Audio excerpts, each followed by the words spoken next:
तभी आईपीओ लेकर आ सकते हो। अगर आप भी यही सोचकर अपने बिजनेस को स्टॉक मार्केट से दूर रख रहे हो तो ये वीडियो आपके लिए एक आई ओपनर होने वाली है। Hello wonderful entrepreneurs and businessman, welcome to India IPO myth buster series, जहां हम आईपीओ से रिलेटेड सभी मिथ्स को बस्ट करते हैं और आपकी आईपीओ का सपना सच करते हैं। क्योंकि इंडिया आईपीओ आपके साथ एजुकेशन से लेकर एग्जीक्यूशन तक खड़ा रहता है। तो चलिए इस वीडियो को स्टार्ट करते हैं। ये सबसे कॉमन और मिसलीडिंग मिथ है जो हर दूसरे एंटरप्रेन्योर के दिमाग में होता है कि जब तक कंपनी प्रॉफिट नहीं कमा रही है तब तक आईपीओ का सपना देखना तो बेकार है। But reality that is far from the truth. IPO का मतलब होता है इनिशियल पब्लिक ऑफरिंग, ना कि इनिशियल प्रॉफिटेबल ऑफरिंग। रियलिटी तो ये है कि आज की दुनिया में सिर्फ प्रॉफिट नहीं, विजन, ग्रोथ और पोटेंशियल भी इन्वेस्टर्स के लिए बहुत बड़ा सिग्नल होता है। प्रॉफिट ना होने के बावजूद भी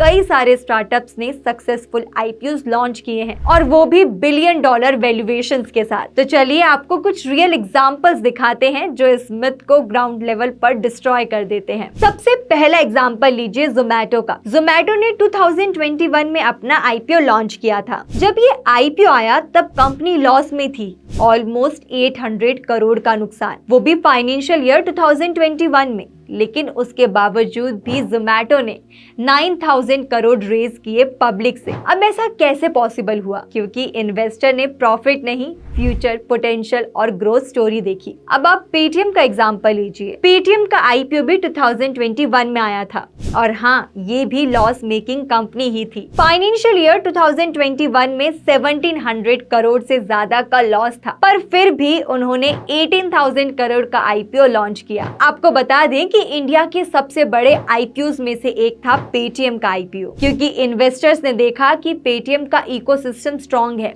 और फ्यूचर में ये डिजिटल स्पेस में लीडर बन सकता है। अब आपको ये शॉकिंग लग रहा होगा कि भला ऐसे कैसे पॉसिबल हुआ, जबकि सेबी के अकॉर्डिंग किसी भी कंपनी को आईपीओ के पहले 3 सालों में से 2 सालों में प्रॉफिटेबल होना मैंडेटरी है। तो ये सब पॉसिबल हुआ सेबी के QIB रूट के थ्रू, जहां पर लॉस मेकिंग कंपनीज भी अपना आईपीओ लेकर आ सकती हैं। अब अगर कोई लॉस मेकिंग कंपनी आईपीओ ला रही है तो सेबी के नॉर्म्स के अकॉर्डिंग उसे QIB रूट फॉलो करना पड़ता है। इसका मतलब है कि आईपीओ का कम से कम 75% हिस्सा क्वालिफाइड इंस्टीट्यूशनल बायर्स यानी कि QIBs के लिए रिजर्व होता है, और सिर्फ 10% रिटेल इन्वेस्टर्स के लिए होता है, ताकि रिस्क ज्यादा एक्सपीरियंस्ड इन्वेस्टर्स उठाएं और पब्लिक इन्वेस्टर्स प्रोटेक्टेड रहें। तो आपने देखा, प्रॉफिटेबिलिटी से ज्यादा इंपॉर्टेंट होता है बिजनेस का विजन, फ्यूचर का ग्रोथ और पोटेंशियल, और इसके साथ ही मार्केट में आपकी पोजीशनिंग,